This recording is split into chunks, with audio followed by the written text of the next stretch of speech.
지난 주일엔 하나님의 계명에 대해서 말씀을 드렸습니다. 제가 오늘은 예수님의 믿음에 대해서 말씀을 드리려고 합니다. 성경은 마지막 시대에 하나님께서 누가 진짜 그리스도인인가라는 것을 드러내시기 위해서 두 가지를 통해서 시험하신다고 말씀되어 있습니다. 그것은 그 사람이 어떠한 믿음을 가지고 있는가 하는 것을 주님께서 시험하시는 것입니다. 그러면 그 사람이 정말 성경적인 올바른 믿음을 가지고 있으면 그 사람들이 계명을 지킬 것이라는 것입니다. 그러므로 하나님의 계명을 지키는 것과 예수님의 믿음을 가지고 있다고 하는 것은 마지막 시대에 하나님을 참 믿는 진짜 그리스도인인가 아닌가 하는 것을 판가름하는 기준이 되는 것을 우리가 성경에서 읽게 됩니다. 우리 요한계시록 14장 12절에 있는 말씀을 다시 한번 읽어보도록 하십니다. 요한계시록 14장 12절에 다음과 같이 말씀합니다. 여기 9절에 있는 말씀 보면 또 다른 천사가 셋째가 그 뒤를 따라 큰 음성으로 가로되 만일 누구든지 짐승과 그의 우상에게 경배하고 이마에나 손에 표를 받으면 그도 하나님의 진노의 포도주를 마시리니 그 진노의 잔에 섞인 것이 없이 부은 포도주라.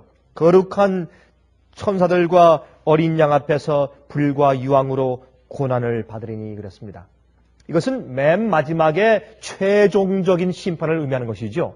여러분, 심판은 언제 완전히 끝나느냐 하면 천년기가 지난 다음에 악인들을 부활하시는 둘째 부활이 있을 때 주님께서 드디어 온 우주에, 다시 말해서 천사들과 타락하지 않은 그런 존재들과 또한 타락한 모든 인류들이 아담부터 시작해서 예수께서 재림하실 때까지 태어난 모든 사람들이 전부 다 모여서, 다시 말해서 한 자리에 한 시간에 한 환경 속에 이 지구 주위에 온 우주가 전부 다 내려와서 함께 모여서 이제 하나님께서 정식적으로 맨 마지막에 심판해서 죄와 마귀를 이제 주님께서 완전히 없애버리시는, 불로 태워 없애버리시는, 불로 태워 없애시기 전에 온 우주 앞에서 하나님의 공의로움이 옳다고 하는, 주님의 심판이 의롭다고 하는 그 심판을 최종적으로 끝내신 다음에 그 다음에 주님께서 이제 모든 피조물이 마귀까지 포함돼서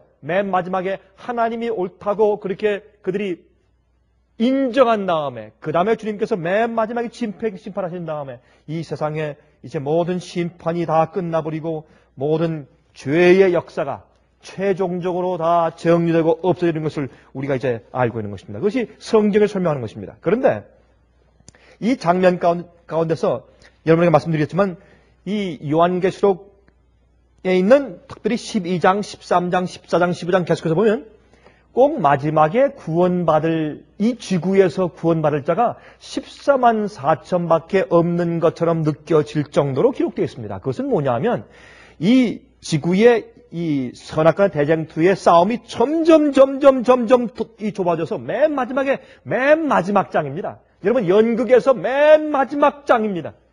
이제 카텐이 내려왔다가 올라갔다가 또 닫혔다가 열렸다가 여러 가지 인간의 타락의 역사가 6천년 동안 전부 다 보여준 다음에 맨 마지막에 최종적인 마지막 장입니다. 이제 이 장면 가운데서 주님께서 하나님의 구속의 경륜이 무엇이며 주님의 구원이 무엇이며 도대체 하나님께서 십자가 돌아가신 의미가 무엇이며 십자가의 보혈이 무엇이며 믿는 것이 무엇이며 성령을 받은 것이 무엇이며 거듭남이 무엇이며 성화가 무엇이며 순종이 무엇이며 왜 계명을 주셨으며 모든 성경에 있는 구속의 경륜이 한 장면으로 전부 끝나버리는데 그것이 14만 4천의 마지막 전쟁처럼 기록되어 있기 때문에 그렇습니다. 그래서 요한계시록에 있는 그 마지막 장면 마치 꼭 맨 마지막 그 무리를 중심으로 이루어져서 마치 그 사람들만 구원받고 끝나버리는 것처럼 그렇게 기록되어 있지만 사실은 이 요한계시록에 있는 그 예언은 맨 마지막 장면에 초점을 맞춰 좀 설명한 것입니다. 그러므로 창세기부터 있는 모든 성경이 여기 전부 다 와서 전부 다 결론 지어지는 것입니다. 구원의 모든 도리가 요한계시록에 와서 결론 지어주는 것입니다. 맨 마지막에 드디어 마귀와 그리스도 사이에 싸우는 전쟁의 맨 마지막에 마지막 주자들에 의해서 드디어 결정 지어지고 보여주는 것입니다. 디스플레이 되는 것입니다. 전부 나타내 보여주는 것입니다. 그래서 그 이슈 가운데서 보니까 맨 마지막에 이제 전쟁이 짐승의 우상에게 경배하지 말고 그 표를 받지 말라. 여기에서 이제 주님을 참되게 따르는 자와 주님을 따르되 가짜로 따르는 자들, 진짜 그리스도인들과 가짜 그리스도인들의 금이 정확하게 그어집니다. 근데 그 금이 그어지는 그 입장에서 이렇게 설명합니다. 12절에 결국에 가서는 보면 성도들의 인내가 여기 있나니 저희는 하나님의 계명과 예수 믿음을 지키는 자니라 그랬습니다. 그래서 두 가지를 지킨다 그랬습니다. 그 말은 우리 모두가 하나님의 계명을 지켜야 합니다. 원래 처음에 이 대쟁투의 싸움은 계명에 대한 전쟁이었기 때문에 맨 마지막에 계명을 순종하는 것으로 끝나게 되어 있지 않습니까? 그러면 이 계명을 지키는데 예수의 믿음을 지키지 않는 자들은 계명을 지킬 수 없다는 것입니다.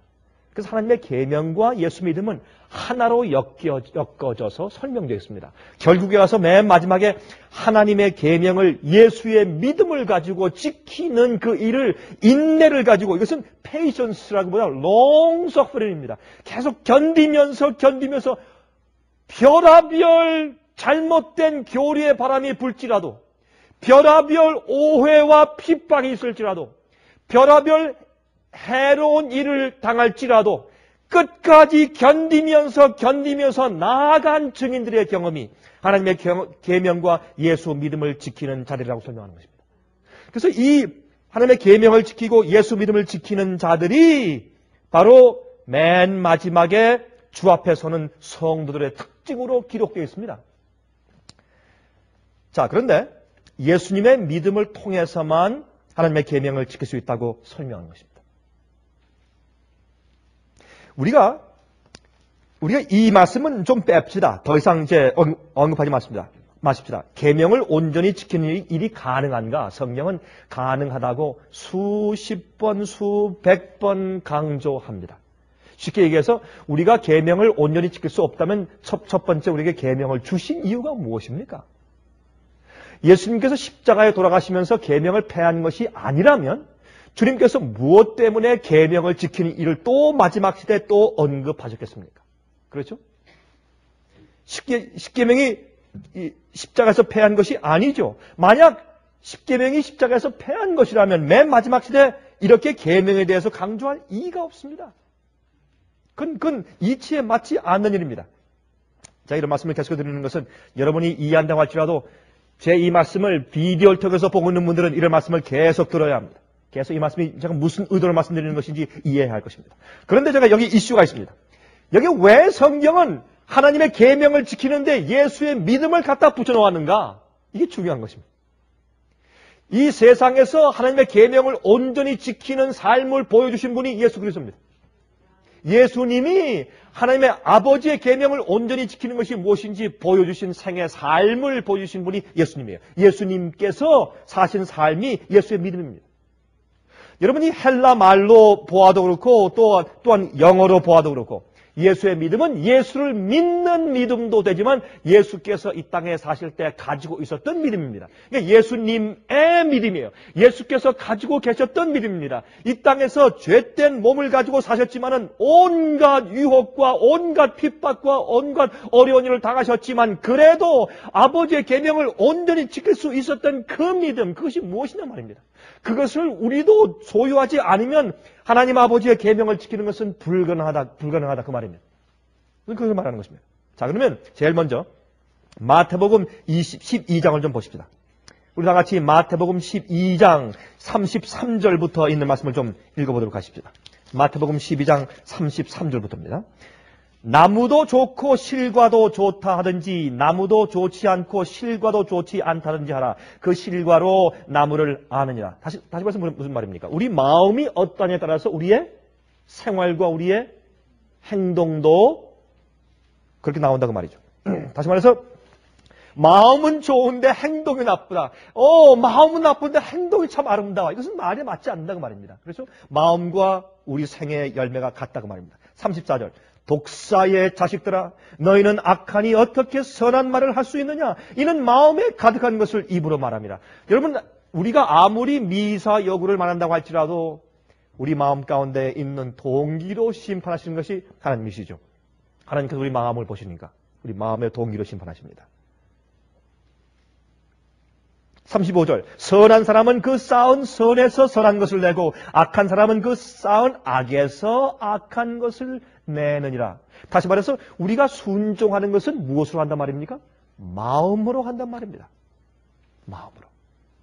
예수님의 믿음의 제일 중요한 이슈는 예수님의 마음이 어떠했느냐는 것입니다. 예수님의 마음은 마음의 뿌리부터 거룩한 분이었습니다. 예수님의 마음의 뿌리부터 신령한 것이었습니다. 예수님의 마음의 뿌리부터 거듭난 것이었습니다. 이것이 예수님의 마음이었습니다. 그것이 예수의 믿음이었습니다. 예수님의 믿음의 시작은 예수의 마음으로부터 시작합니다. 그러므로 예수의 믿음은 계명을 지킨다고 하는 것은 마음으로 지키는 것이기 때문에 예수님께서 계명과 일치한 마음을 가지고 있었다고 말입니다. 그것이 예수님의 믿음의 출발입니다. 우리가 거듭나서 예수 그리스도의 마음을 받지 아니하면 예수의 믿음을 가질 수가 없습니다.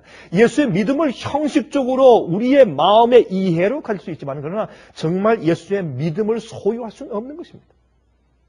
논리적으로는 이해가 되죠. 소유할 수가 없는 것입니다. 그래서 예수님의 믿음을 이해할 때 예수님의 마음을 먼저 우리가 이해해야 할 것입니다.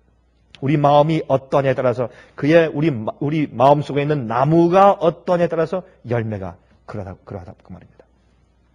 여러분 시편 40장 8절에 말씀했습니다. 이것은 예수님께서 당신께서 앞으로 어떻게 하실 것에 대한 예언을 예수님의 생을 예언하신 것입니다. 시편 40장 8절입니다. 나의 하나님이여 내가 주의 뜻 행하기를 즐기오니. 이게 예수님 마음이었습니다. 나의 하나님이여 내가 주의 뜻 행하기를 어떻게 한다고요? 즐기오니. 즐기오니.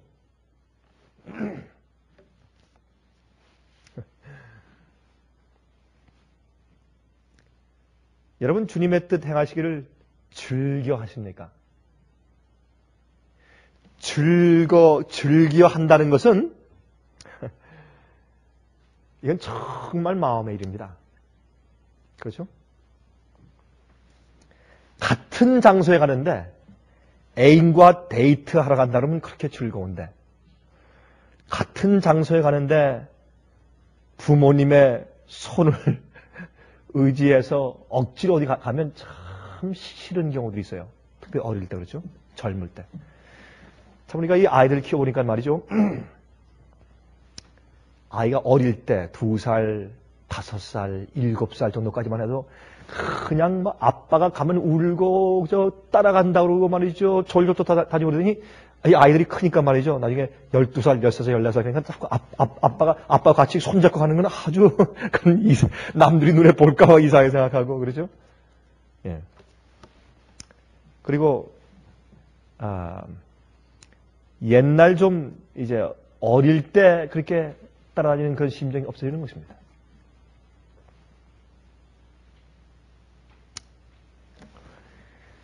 여러분 우리가 하나님의 일을 하고 주께서 하라는 것을 하고 예배하고 말씀을 읽고 기도할 때 주의 뜻을 행할 때 우리 마음 가운데 즐거워서 하는 것. 그 이유가 있습니다. 그거 보세요. 나의 하나님이여 내가 주의 뜻 행하기를 즐기오니 주의 법이 나의 심중에 있나이다. 다시 말해서 예수님의 마음은 하나님의 계명을 너무 좋아하기 때문에 그 계명과 예수의 마음이 일치하기 때문에 계명을 범하는 사람과 같이 앉아있으면 불안해서 있을 수가 없어요. 그러므로 예수님께서는 계명을 지키는 하늘의 분위기 속에서 그렇게 즐겁고 감사한 겁니다. 예수님께서 이 땅에 오셔서 죄를 범하고 계명과 불일치한 그런 인간 속에 사실 때 예수님께서 얼마나 힘들었겠어요. 예수님께서 이 땅에 사실 때 고통당하신 가장 큰 고통은 십자의 고통이 아니라 사람들이 마음대로 주의 법을 어기고 잔인하게 죄된 상태에서 살고 있는 그 모습을 보는 것 자체가 예수님께 그렇게 큰 고통이 되었습니다. 예수님은 법을 범하는 사람들을 보는 그것이 가장 큰 마음속의 고통이었어요. 예수님 마음 가운데. 그러므로 예수님의 마음 가운데는 주의 법이 나의 심중에 있습니다. 내가 주님의 뜻을 행하고 주님의 계명을 지키는 것이 내가 얼마나 즐겁고 좋은지 모릅니다. 그렇겠어요. 남을 사랑하는 것이 그렇게 좋고, 예? 남을 인격적으로 대하는 것이 그렇게 즐거운 일이고, 남을 속이지 않고 남에 대해서 좋게 얘기해 주는 것이 그렇게 즐거운 일이 돼야 돼요. 주의 뜻 행하는 것이 즐거운 것. 시편 119장 97절, 126절, 127절 이렇게 말씀되어 있습니다. 내가 주의 법을 어찌 그리 사랑하는지요. 내가 주의 법을 어찌 그리 사랑하는지요. 내가 그것을 종일 묵상하나이다. 저희가 주의 법을 폐하여 싸우니 지금은 여호와의 일하실 때입니다. 그러므로 내가 주의 계명을 금 곧 정금보다 더 사랑하나이다. 이건 마음의 문제죠. 마음의 이야기죠. 순종은 마음에서 오는 것입니다. 그래서 예수님의 생애를 기록한 책 가운데 가장 훌륭한 책인 미국에 있는 미국의 국회 도서관에서 예수님의 생애를 기록한 책 가운데서 가장 훌륭한 책이라고 기록한 Desire of Ages, 시대 소망이라는 책의 668페이지에 이렇게 말씀하지 않습니까? 모든 참된 순종은 마음에서 우러나오는 것이다. 그거 아니면, 여러분 이거 아니면 우리의 계명을 지킬 수 없습니다. 억지로 지키는 것, 의무감에서 지키는 것은 순종이 아닙니다. 순종하려고 애쓰는 것은 순종이 아닙니다. 순종해야 순종입니다. 순종은 마음속에서 우러나서 해야 순종입니다. 아닌 것은 순종이 아닙니다. 그래서 성경은 말하기를 성도의 인내가 여기 나니 저들은 하나님의 계명과 예수 믿음을 같이 지키는 자라 그랬습니다. 예수의 믿음을 가지고 있어야 계명을 지킬 수 있습니다. 하나님께서 우리에게 예수 그리스도의 의의 옷을 입혀주시는 것은 예수님께서 이 땅에 사실 때 아버지의 계명을 지키신 그 순종의 경험, 그 예수의 믿음의 경험, 그 예수의 마음을 가지고 그렇게 순종한 그 거룩한 온전한 순종을 우리가 하는 순종 속에서 예수님께서 순종하시는 것처럼 받아주시는 것이 그 예수님의 의입니다. 그것이 우리에게 덮여져 있어요. 왜요? 우리가 끝에 심판받기 전까지 주님께서 우리의 생애와 우리 순종을 그렇게 용납하시는 것입니다. 예수님을 통해서. 이렇게 말씀했어요. 그리스도와 함께 일하는 것은 마음이다. 만일 우리가 동의한다면, 참 재미있는 말씀이었어요. 만일 우리가 동의한다면 그분은 우리의 마음과 정신을 당신 자신의 것으로 간주하시고 우리의 사상과 목적을 당신의 뜻과 일치하도록 섞어 놓으실 것이다. 그리하여 우리가 그분에게 순종한다면 그것은 우리 자신이 받은 자극을 실행에 옮기는 데 불과하게 될 것이다. 이것은 빌립보서에 있는 말씀하고 아주 정확하게 문맥이 맞는 말씀입니다. 하나님께서 우리를 인도하실 때, 우리를 구원하실 때 어떻게 하신다고요? 우리 마음 가운데 소원을 두고 어떻게 하신다고요? 행하게 하신다. 소원을 두고 행하게 하신다. 그거는 초자연적인 경험입니다. 초자연적인 경험입니다. 우리가 마음 가운데 동의하고 주님 내게 그것을 주십시오 하고 간절히 바라기만 하면 주님께서 당신의 사상과 목적을, 당신의 뜻을 우리 마음과 섞어 놓으셔서 우리 마음 가운데 주님의 뜻을 즐거워하고 주의 사랑을, 계명을 사랑하고 주님의 뜻대로 하고 싶어서 주님과 하고 싶습니다는 그런 즐거워하는 마음을 내 마음속에 소원이 그렇게 끌어오르게 하셔서 행하게 하신단 말입니다. 그러면 우리의 순종은 주님께서 내 마음 가운데 거하셔서 우리가 예수의 마음을 받으면, 우리가 순종하는 마음이 생겨버리면 우리 속에서 생기는 자극, 우리 속에 생기는 impulse, 우리 속에서 자연히 생기는 충동에 따라서 그 자극에 따라서 이 실행에 옮기는 것이 무엇입니까? 순종입니다. 그것이 계명을 순종하는 것이라고 했습니다. 이게 믿음입니다. 이것이 믿음으로 말미암은 의입니다. 여러분 제가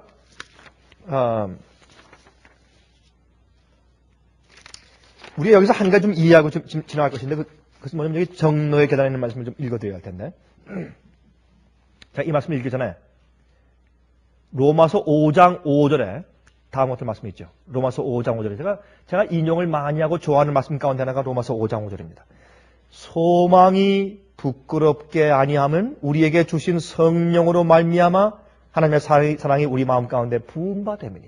여러분, 성령을 받는다고 하는 것은 마치 어떤 이상한 성령의 분위기를 받는다는 뜻이 아니라 그래서 오늘날 이 교회 안에 거짓 성령 운동이 그렇게 많습니다. 그것이 아니고 소망이 부끄럽게 아니하면 우리에게 주신 성령으로 말미암아 하나님의 사랑이 우리 마음에 부은 바 됨이니. 그래서 하나님의 사랑이 우리 마음 가운데 부음받으면 우리가 주님의 마음을 갖는 것입니다. 그래서 하나님의 의는 하나님의 사랑입니다. 하나님의 사랑이 우리 마음 가운데 생길 때 주님의 의가 생기고 그것은 주님의 계명을 사랑하게 되고 좋아하게 되고 주님의 뜻을 행하는 것이 즐겁게 되고 순종하게 됩니다. 빌립보 1장 6절과 또한 2장 12절 13절 너희 속에 착한 일을 시작하신 이가 그리스도 예수의 날까지 이루실 줄을 우리가 확신하노라.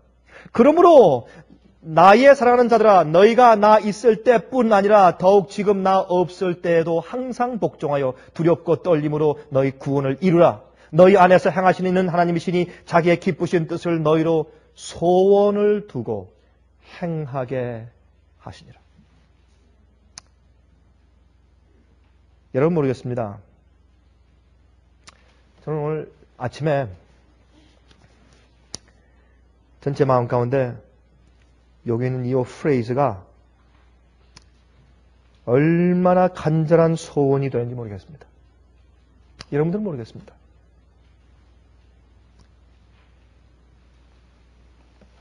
너희 안에서 행하시는 이는 하나님이시니 자기의 기쁘신 뜻을 위하여 너희로 소원을 두고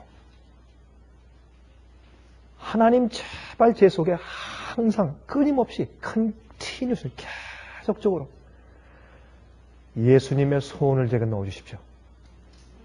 그게 제 기도입니다. 저도 많이 해봤지 않습니까? 그게 없으면 순종이 안 되더라고요. 여러분들은 저보다 의지가 강하시고 훈련이 잘 돼서 또 가정교육이 더 훌륭해서 더 잘 되실지 모르겠습니다. 그러나 성령으로 하나님께서 우리 마음속에 주님의 뜻을 따라 살고 싶은 주님의 뜻을 행하는 것이 즐거운 그런 소원을 하늘에서 초자연적인 능력으로 성령으로 하나님의 사랑이 내 마음 가운데 부어지지 않으면 순종할 수 없는 것을 저는 인정합니다. 저는 그것을 솔직하게 인정합니다. 왜냐하면 제가 심판대 앞에 설 때 주님께서 제가 어떤 일을 행했을 때 내가 왜 그렇게 했느냐 하는 동기로 심판하시기 때문에 전 자신이 없습니다. 동기를 가지고 심판하기 때문에 전 자신이 없어요. 그것은 하나님께서 내 마음 가운데 그런 동기와 소원을 내 마음 가운데 넣어주는 기적을 베푸시지 않고는 자신이 없어요.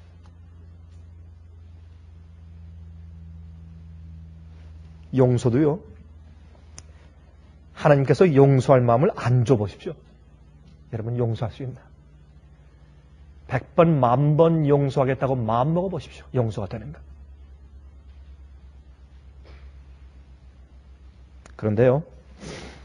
용서는 하나님의 사랑을 보면 용서하는 마음이 생기게 되어 있습니다. 그래서 용서하는 마음을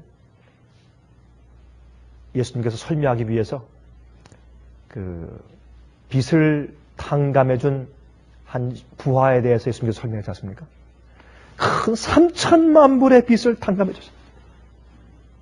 거기에는 그 이야기를 현대 돈으로 환산하면 3,000만 불이에요. 한 3,000만 불. 지금 현대 돈으로 3,000만 불은 여러분과 제가 평생 동안 일해도 갚을 수 없는 불가능한 얘기죠. 그 사람이 그걸 갚을 수 있는 유일한 길은 용서밖에 없으니까 그래서 용서해 준 거예요. 우리를 용서해 주시는 이유가 있어요. 우리가 잘못한 것을 우리 스스로 해결할 수 있다면 주님께서 용서할 필요가 없죠. 우리를 구원하시고 우리가 지은 죄를 우리가 해결할 수 있는 유일한 길은 용서밖에 없으니까 주님께서 용서해 주신 거예요. 그거밖에 길이 없으니까. 용서해 주니까 이 사람은 나가다가 자기한테 빚진 30불 빚진 사람 자기 친구 목을 딱 잡고 지금 갚으라. 좀 참아주십시오. 좀 참으면 갚을 수 있죠. 좀 당장 갚으라. 지금은 없습니다. 감옥에 가뒀습니다. 그걸 보고 그 얘기를 듣고 왕이 분노해서 다시 불러와라. 내가 너에게 이렇게 큰 것을 탕감해 주었는데 내가 30불 가지고. 그래서 용서는요. 하나님께서 노하신 입장에 있는데 우리가 회개함으로 우리가 잘 어떤 것을 회개하고 갚아주고 누구한테 용서를 구하고 이렇게 함으로 노하신 하나님의 마음을 풀어드리는 것이 아니죠. 죄를 지었을 때 죄를 지은 것 때문에 하나님이 노하신 것이 아니라 지은 죄가 우리 마음에 문제를 일으킨 겁니다. 우리 마음속에. 그래서 용서가 필요한 것은 하나님이 아니고 우리예요. 그 죄를 지은 죄의 대가를 우리가 받은 것이지 죄 때문에 하나님께 아무런 문제가 안 생겼어요. 그래서 죄는 우리 마음 가운데 병들게 했습니다. 이 병든 이 마음으로 절대로 계명을 지킬 수 없다는 겁니다. 그게 안 된다는 겁니다. 제가요, 한 번은 말이죠, 정말 괘씸한 사람 보았어요. 정말 제가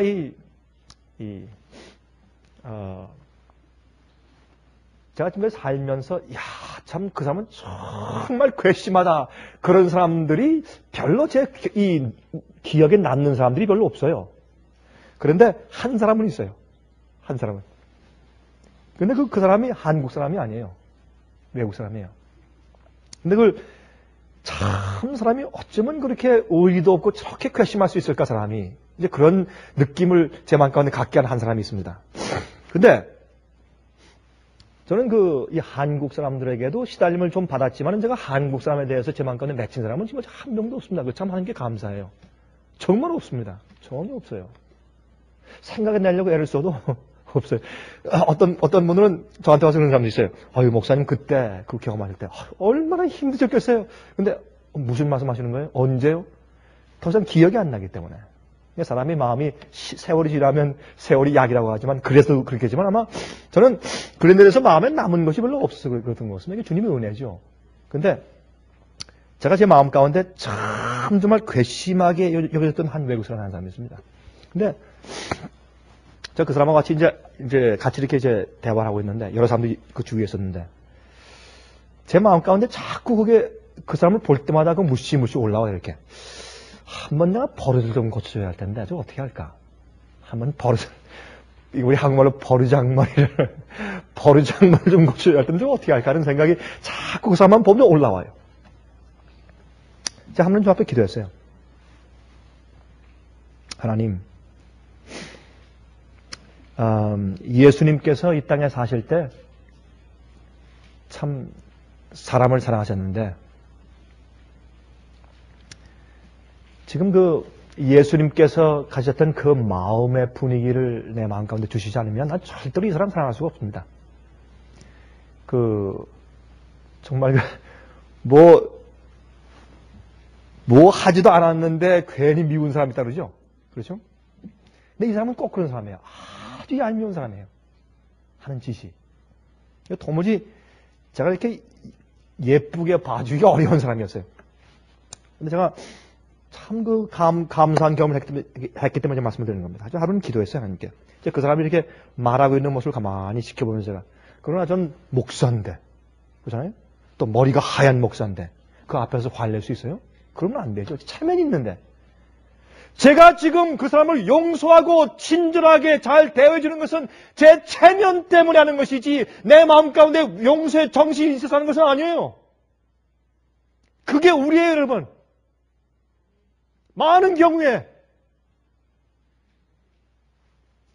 우리가 형제 자매들에게 우리가 하고 있는 우리의 멋있는 태도가 정말 용서해서 하는 것이 아니에요. 우리의 체면 때문에 하는 것이지.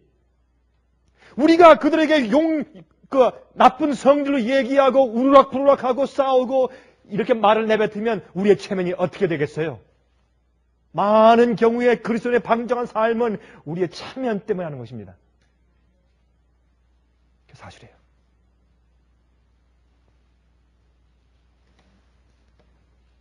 제가 그 생각이 들어왔어요. 제가 그 사람을 보면서. 제가 하나님께 기도했어요. 하나님이시여. 믿음으로 말미암는 의라는 것은 하나님, 주께서 말씀하신 것처럼 믿음으로 말미암는 의, justification, 칭의의 경험은 뭐냐면 우리 인간의 영광을 땅속에 티끌 속에 파묻어버리고 하나님께서 내 속에 들어와서 역사하시는 것이 믿음으로 말미암습니다. 그게 칭의인 것을 내가 기억합니다. 그게 성령의 정입니다. 인간의 영광, 내 자랑, 내 공로, 내가 뭐 하려고 하고 싶은, 뭐 하려고 하는 것들, 또 내가 뭐 이루었다고 하는 것들, 이런 것들 전부 다 티끌 속에 묻어버리고, 하나님 난 안 되고 할 수 없으니 주님의 역사를 내 속에 보내주십시오. 그러면 내가 주님 순종할 수 있습니다. 그걸 뼈저리게 느낄 때, 그때 가능하다. 그래서 주님께 하나님, 내가 저 사람 사랑해야 되는데, 참 보면 볼수록 저 사람이 내게 끼친 해를 생각하면 참 고약하고, 또 어떤 때 가만히 보면 그 하는 행동이 참 얄미운데, 주님, 내가 이걸 어떻게 해결해야 되겠습니까? 그러니까 남들과 대화할 때 말이죠. 은근히 그 사람에 대해서 안 좋은 평판을 하려고 하는 그런 마음이 자꾸 올라오는 것입니다. 그렇죠? 내 이웃을 내 몸같이 사랑하라. 또 내 이웃에 대해서 거짓 증거하지 말라. 그게 뭐예요? 남들에 대해서 평가해 줄 때, 예? 내가 느끼는 내 마음의 ill feeling, 잘못된 감정에 입각해서 평가해 주지 말란 말입니다. 그건 거짓 증거입니다. 그 잘못 주는 것입니다. 남의 이야기를 다른 사람에게 잘못 증거해주고, 잘못 얘기해주고, 잘못 전달해주는 것입니다. 왜? 내 마음속에 있는 내 마음속의 감정을 감정과를 통과해서 나가기 때문에 삐뚤어져 나가는 것이에요. 이렇게. 햇빛이 들어오는데 이게 굴절돼서 나가는 것이에요. 그게 우리 마음이에요. 우리 마음은 삐뚤어져 있어요. 그래서 매일 거듭나야 합니다. 제가 저 앞에 기도했어요. 하나님이시여, 저 좀 도와주십시오. 좀 도와주십시오. 한 주 앞에 기도했어요. 주변 사람들은 다 지금 떠들면서 얘기하지만 다 모르죠. 저 혼자만 이렇게 기도했어요.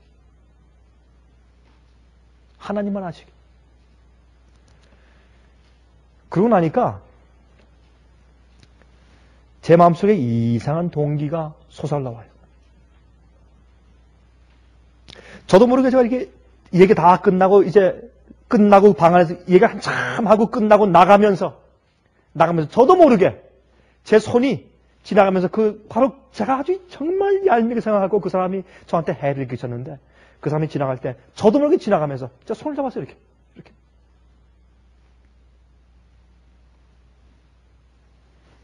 제가 말하지 않았어요.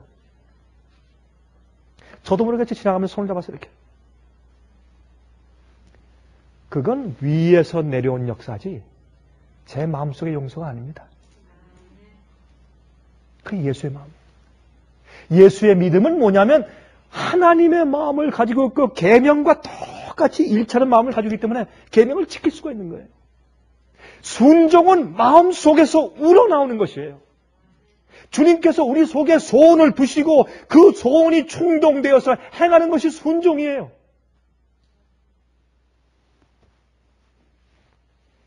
그래서 성령으로 말미암아 우리 마음 가운데 하나님의 사랑이 부어진 바 된다고 말했어요. 우리가 아이들이 잘못할 때 일로 와! 야, 치고 막 좀 때려준단 말이야. 일로 와! 손을 끌고 와가지고 자, 집사님께 좀 잘못했습니다 해! 얘기해! 잘못했습니다 좀 말씀드려! 그러면 조그만 아이들이 뭐라 그래? 얼굴이 시뻘겋고 막 이렇게 부어있어요.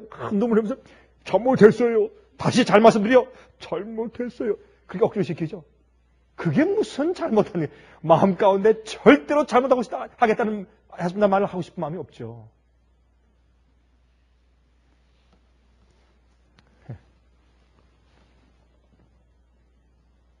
그게 우리 심정입니다. 그게 우리 심정입니다. 그래서 우리가 용서를 받아야, 하나님께 우리가 용서를 받고 새로운 마음이 생겨야, 그래야 남을 용서할 수 있게 되는 거예요. 여러분, 어떤데 우리 말이 뾰족하게 나오죠? 그냥 금방 기다렸다는 듯이 이렇게 그냥 닭이 쪼듯이 말이에요. 닭은 말이죠. 닭이 왜 머리가 이렇게 하는 줄 아세요? 왔다. 이 닭의 목에뼈는 우리 목뼈하고 달라요. 닭은요, 무기가 이 주둥이밖에 없어요. 그렇죠? 우리는 발도 있고 손도 있잖아요. 닭은 주둥이밖에 없기 때문에 그래서 항상 이렇게 하는 게 칵한다 그러죠, 이렇게. 카키. 우리가 거듭나지 않으면요, 우리가 카키래, 카키, 영어로. 카키. 탁, 이렇게 하고 있다, 조금만, 탁, 이렇게 하고 큰 쪼듯이 많이 나와요. 그래서 성경에 사도 바울이 말하기를, 우리의 말을 은혜로 소금 튀듯이 은혜로 고르게 함처럼 하라. 말이 은혜로워야 돼요. 그렇게 안 되는 이유는 어딘 줄 아세요? 하나님께 용서하지 않아서. 용서받으면 마음이 온전해져요. 남을 용서할 수 있게 돼요. 그럼 말이 유순하고 부드럽게 돼요. 말이. 이게 예수님의 믿음이에요.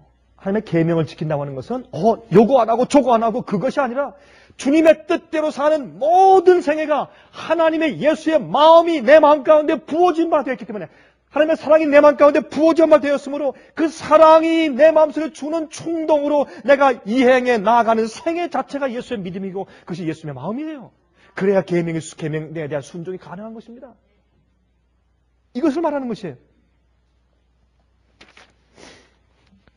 여러분, 노아가 방주를 짓는 것은 참 힘든 일이었어요. 정신나간 일이었어요. 그러나 이렇게 생각하세요. 노아가 하나님을 얼마나 사랑하고 주님을 신뢰하고 믿었으면 120년 동안 방주를 지었겠어요. 안 그래요, 여러분? 얼마나 노아가 주님을 사랑하고 하나님의 마음을 받고 주님을 신실하게 사랑하고 신뢰했으면 120년 동안 망치지를 했겠어요. 누가 뭐라고 하든지. 그게 순종 아니에요? 노아가 방주를 지은 건 하나님의 계명 지키는 의로운 삶이었어요. 얼마나 하나님 사랑하고 매일매일 성령의 감동이 있었으면 120년 동안 방주를 지었어요. 그렇죠?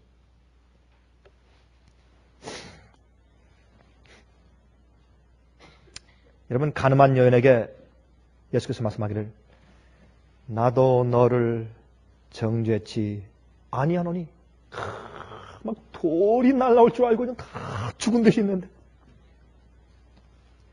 모세의 법에 의하면 이런 자는 현장에서 붙잡힌 자는 돌로 쳐 즉시 죽이라고 했는데, 예수여 당신은 뭐라고 하십니까? 의를 가르치시는 죄가 없으신 하나님의 아들 다윗의 자손 메시아 예수께서, 당연히 율법을 높이러 오신 예수님께서 당연히 돌로 치라고 하셔야죠. 돌로 그런 자는 치라고 말씀하신 그 법을 주신 그 예수께서 나도 너를 정죄치 아니하노니 가서 다시는 죄를 범치 말라. 그 얘기를 들었을 때 가서 죄를 범치 않을 마음이 생긴 겁니다. 좀 들어보세요. 정노의 계단 26페이지라는 말씀이 있어요. 정노의 계단 26페이지. 영어의 그 단어는 좀 다르죠. Steps to Christ. 그리스도께 나가는 계단. 첫 번째 계단이 회개죠. 근데 회개를 우리가 잘못 생각하죠. 많은 경우에. 이렇게 생각합니다. 많은 사람은 바로 이 점에 있어서 실패하여 그리스도께서 저들에게 주시기를 원하시는 도움을 받지 못한다. 저들은 먼저 회개하지 않으면 그리스도께 나갈 수 없다고 생각하는 동시에 회개는 저희 죄의 사유를 받게 하는 준비라고 생각한다? 아니에요. 회개는 예수님께 죄의 용서를 받게 하는 준비라고 생각한다? 아닙니다. 회개는 우리가 예수님의 사랑을 보고 이해하기 전까지 회개가 생기지 않습니다. 그래서 그렇습니다. 여기 관건이 있습니다. 그러므로 모든 옳은 동기의 근원이 되신다. 예수님께서는 오직 그분만이 우리 마음 가운데 죄에 대한 증오심을 넣어주실 수 있는 유일한 분이시다. 진리와 순결에 대한 모든 욕망, 우리 죄에 대한 모든 감각은 그리스도의 신이, 성령이 우리의 마음에서 활동하시는 증거이다. 그리고 우리가 갈바리 십자가에 달리신 하나님의 어린 양을 바라볼 때 구속의 오묘한 이치가 우리의 마음을 깨우치기 시작하고 하나님의 인자하심이 우리를 회개로 이끄는 것이다. 그리스도께서 죄인들을 위하여 죽으심으로써 청량할 수 없는 사랑을 나타내셨나니 죄인이 이 사랑을 주목할 때 이 사랑이 심정을 부드럽게 하고 마음에 감명을 주고 심령에 통회하는 생각을 일으킨다. 그래서 갈라디아 2장 20절에 사도 바울이 말하기를 우리가 그리스도와 함께 십자가에 못 박혔나니 우리 스스로 십자가에 못 박힐 수 없어요. 우리가 예수님의 십자가를 바라볼 때 우리가 죽을 마음이 생겨요. 왜요? 너무나 아름다우신 주님과 나를 비교할 때 내가 죽고 싶어요. 그래서 십자가 못 박히게 되는 것입니다. 그래서 회개는 우리가 주님을 가만히 바라볼 때 생기는 부산물입니다. 그때 우리 마음 가운데 소원이 생깁니다. 주님의 뜻대로 살 소원이 생깁니다. 회개하게 되고 우리가 지은 죄 때문에 체면 때문이 아니에요. 우리가 한 그 짓 때문에 우리가 슬퍼져요. 내가 왜 그랬는가 하는 생각이 들어가요. 내가 한 그 일 자체 때문에 참 슬퍼지고 내가 미워져요. 죄가 싫어지고 내가 더 이상 그런 일을 하지 말아야 되겠다. 그 죄는 나를 아프게 하고 남들을 아프게 하고 하나님을 아프게 하는 것을 느끼게 돼요. 그 죄 자체가 싫어지고 미워져요. 사람이 그때 겸손하게 돼요. 전 가끔 그런 얘기를 합니다. 겸손은요, 우리가 겸손하려고 아무리 연구를 해보십시오. 겸손하게 되는가. 겸손은요, 우리 자신을 미워할 때 겸손하게 돼요. 하나님께서 우리를 낮추어 버리는 경험을 해보십시오. 금방 겸손하게 되지. 금방 거꾸러지지. 그게 겸손입니다. 그래서 회개는 그렇게 심령에 통하는 생각이 들어올 때 생기는 것입니다. 실물교훈 188페이지에 예수님의 예화에 대해서 잘 설명한 책인 실물교훈 188페이지에 이렇게 말씀했습니다. 유대인들은 하나님의 사랑이 죄인에게 베풀어지기 전에 먼저 회개하지 않으면 안 된다고 가르쳤다. 그들의 관점에서 볼 때 회개는 사람이 하늘의 은총을 얻는 하나의 행위다. 그렇게 그들이 생각했어요. 바리새인들이 놀라서 이 사람이 죄인을 영접한다고 부르짖는 것은 이러한 관념에서 나온 것이다. 회개치 않은, 정결케 하지 않고 고백하지 않은, 깨끗게 하지 않은 이 사람들과 어떻게 주님께서 함께 식사하시고 같이 어울리는가 그렇게 느꼈단 말입니다. 그들의 의견에 따르면 그리스도께서는 회개한 사람 외에는 아무도 당신에게 가까이 하도록 해서는 안 된다는 것이었다. 그러나 그리스도께서 이런 양의 비유를 통해 가르치고자 하시는 것은 구원은 우리가 하나님을 찾아감으로 얻는 것이 아니라 하나님이 우리를 찾아오심으로써 얻는 것이라는 것이다. 여러분 이 아멘 안 하세요? 아멘 하실 마음 없어요? 이 말씀에 다시 읽을까요? 이처럼 파워풀한 말씀이 어디 있어요? 우리 다 알지만은 다시 읽겠습니다. 그러나 그리스도께서 이런 양의 비유를 통해 가르치고자 하시는 것은 구원은 우리가 하나님을 찾아감으로 얻는 것이 아니라 하나님이 우리를 찾아오심으로써 얻는 것이라는 것이다. 그게 구원입니다. 회개도 그런 것입니다. 회개도. 우리가 예수님을 바라볼 때 회개가 생기는 것입니다. 회개는 예수님의 십자가를 바라볼 때 생기는 부산물입니다.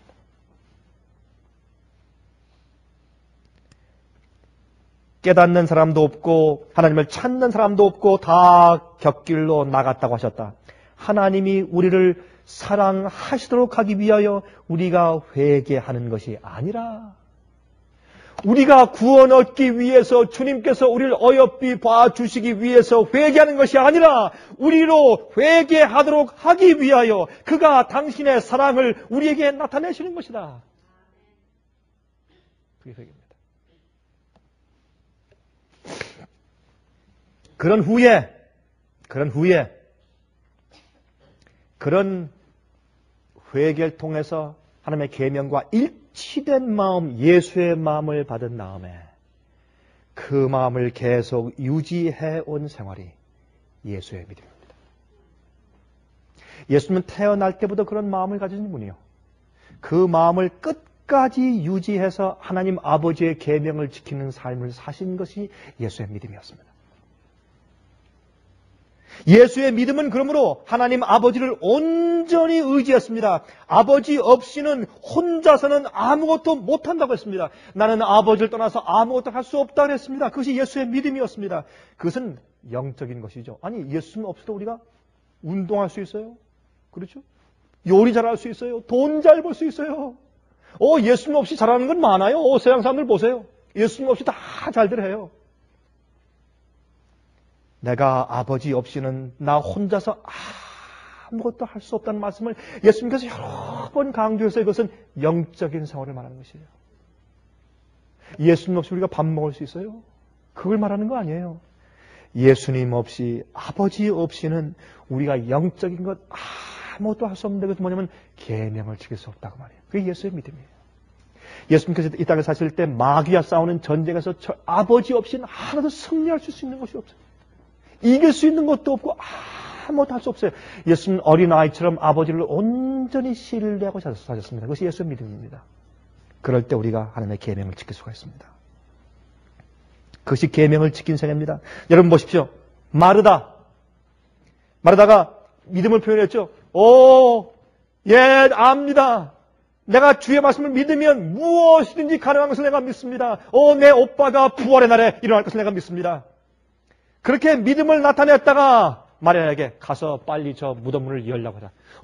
주님 그렇게 하지 마십시오. 지금 썩었습니다. 나흘 동안 썩었습니다. 냄새납니다. 열지 마십시오. 믿음과 불신이 동시에 표현됐습니다. 그것이 우리입니다.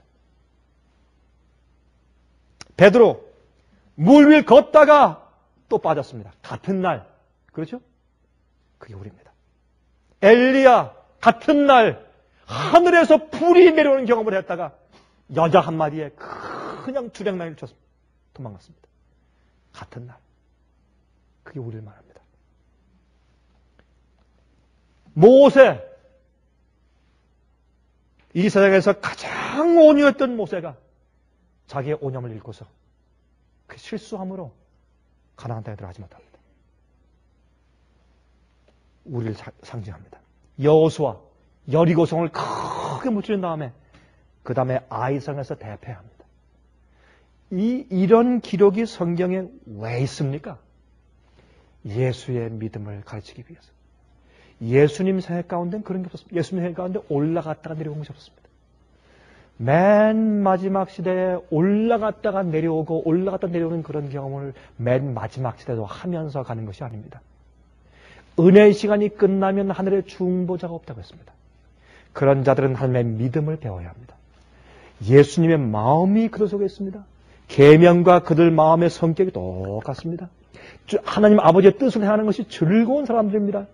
그 다음에 그들은 끊임없이 하나님 아버지 예수님의 능력과 성령만 온전히 의지해서 사는 법을 배운 사람들입니다.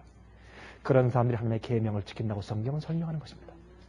하나님의 계명과 예수 믿음을 지키는 자들이라. 오늘 우리가 이제 성만찬 예식을 합니다. 성만찬 예식을 하기 전에 우리가 이 겸손 예식을 하고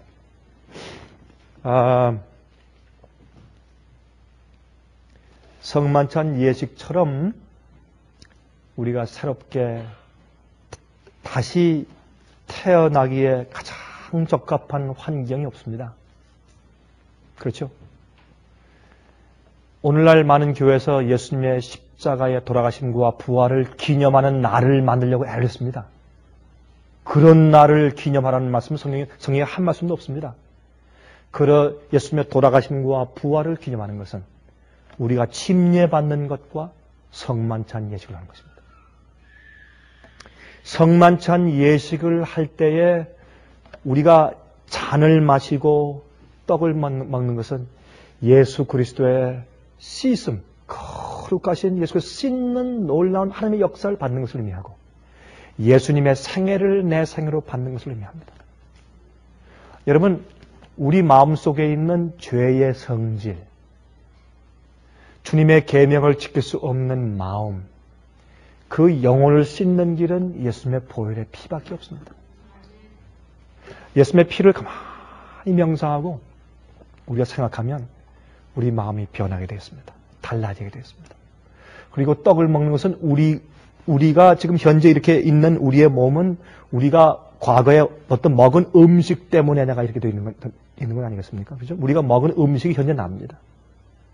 우리가 먹은 것 때문에 내가 되겠습니다. 그러므로 우리가 떡을 떼면서 예수님의 생애를 이제부터 내 생애가 되도록 예수님의 생애와 사상과 목적과 태도와 품성을 내가 나의 것으로 이제부터 받아들입니다 하는 나의 결심과 나의 굴복입니다. 이런 예식을 거룩한 백성들이 같이 모여서 성령에 감동하여서 하는 이 환경처럼 우리가 새 출발하고 거듭나기에 가장 적합한 환경이 또 어디에 있겠습니까, 여러분? 그래서 오늘 이 참 거룩한 예식을 통해서 우리가 받을 수 있을 때 우리 마음을 다해서 쓸 수 있습니다. 정말 우리가 잔을 마시고 떡을 먹을 때 마음을 다해서 하십니다. 그래서 정말 예수의 마음과 예수의 믿음이 우리 마음속에 올올이 들어와 바뀔 수 있도록 하시기를 제가 간절하게 바랍니다. 그래서 방금 기도한 다음에 우리 이제 다 흩어져서 남자분들과 우리 여자분들이 나누어져서 우리가 이제 겸손 예식을 향한 다음에 그다음에 조용히 들어와서 우리가 성맞는 예식을 우리가 거행하겠습니다. 우리 다 같이 무릎 꿇고 기도하겠습니다.